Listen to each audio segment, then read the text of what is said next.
안녕하세요. 외과의사입니다. 오랜만에, 아주 오랜만에 영상을 찍었습니다. 한동안 많이 바빴습니다. 많이 바쁘고 해야 할 일도 많아서 영상을 못 찍게 되었습니다. 죄송합니다. 그래서 이번에는 이때까지는 이제 어떤 질병에 대해서 어떤 여러 가지 분류를 해서 뭐 10분 정도 이렇게 말씀을 드렸는데요.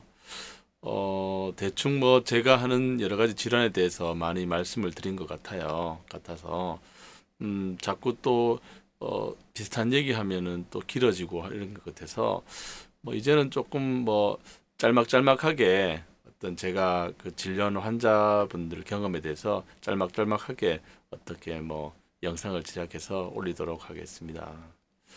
이번에는 물론 이번에도 비슷한 장폐색 인테스티널 옵스트럭션에 대한 얘기인데요. 저도 늘 이거 장폐색을 환자를 많이 보고 하긴 하지만 한 번씩 이렇게 좀 드물다고 해야 되나? 이런 게 또 겪게 됩니다. 겪게 되고 그런 경우에는 저도 물론 그런 경우에 많이 신경이 쓰이고 또 저도 공부하면서 이렇게 진료를 하게 되는데 또 그런 경우가 또 결과가 또 안 좋은 경우도 있어요. 안 좋은 경우도 있어가지고 환자분이 또 생명을 잃으시고 그런 경우에 있어서 마음이 안타까운 경우가 있습니다. 최근에 그 연세 드신 분이었는데 장폐색이었어요. 소장이 막혔었는데 어 저희들이 한 일주일 정도 지켜봐도 풀리지 않아서 수술을 했습니다. 수술을 했는데 창자가 좀 막힌 부분이 있긴 있었거든요. 있긴 있었는데 이상하게 조직 자체가 조금 잘 찢어지고 하는 그런 경향이 있더라고요. 있어가지고 조금 이상하다 이런 생각이 들었지만 일단 그 수술을 마치고 이제 수술을 마쳤습니다. 종결 했는데 이상하게 또 이 수술을 마치고 한 일주일 정도 지나면은 개통이 돼야 되거든요. 근데 풀리지가 않는 거예요. 계속 막혀 있는 양상이 보이고 또 이상한 거는 이 환자가 또 설사 같은 건 해요. 하는데 또 배사진 상에서는 막혀 있는 소견이 계속 보이고 그래서 이상하다. 하지만 책에 나와 있는 대로 이런 경우에는 기다릴 수밖에 없죠.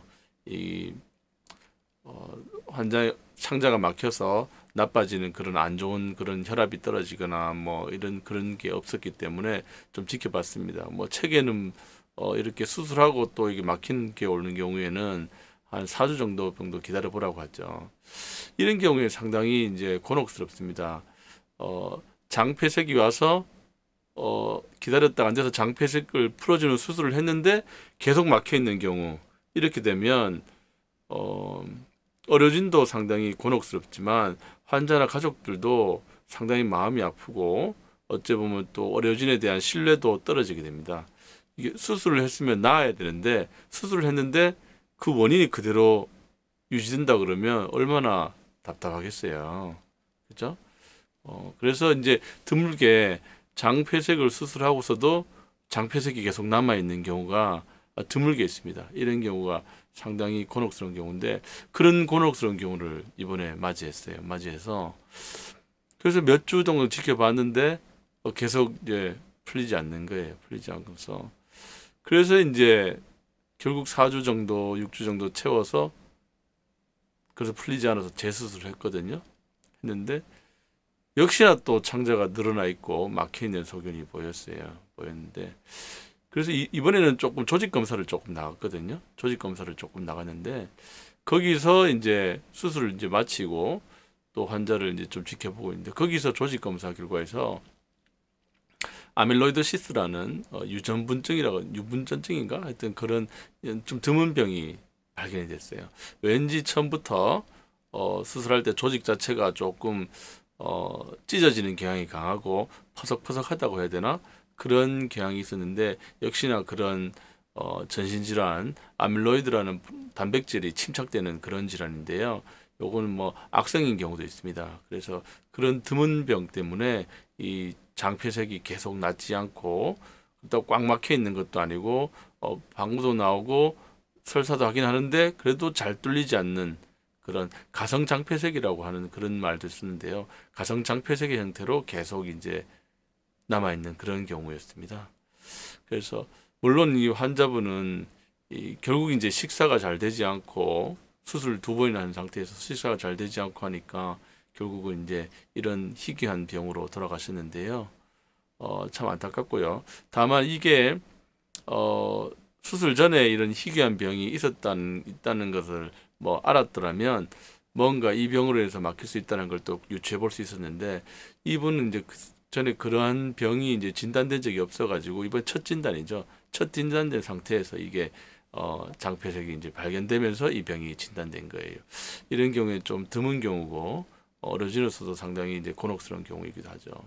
이렇게 어떤 전신질환 때문에 창자가 막히는 경우가 몇 가지가 있습니다. 무슨 뭐 홍반성 루푸스라고 하는 그런 병도 있고 방금 말한 아밀로이도시스라는 이렇게 집착되는 질환도 있고 몇 가지 뭐 스클레로더마라는 것도 있고 스클레로시스도 있고 이런 것들이 어떤 창자를 이제 꽉 막혀 있는 병도 없는데 계속 이제 창자가 움직이지 않아서 계속 막혀 있는 형태로 보이는 그런 병이 있습니다.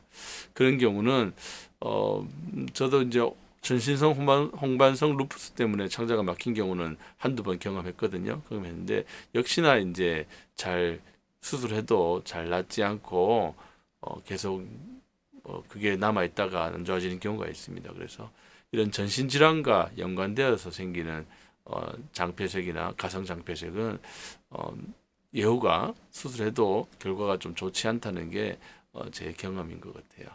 그래서 오늘은 그런 좀 뭐 환자 증리에 대한 건데 이런 좀 드문 질환에 의한 장폐색에 대해서 잠시 말씀드렸습니다.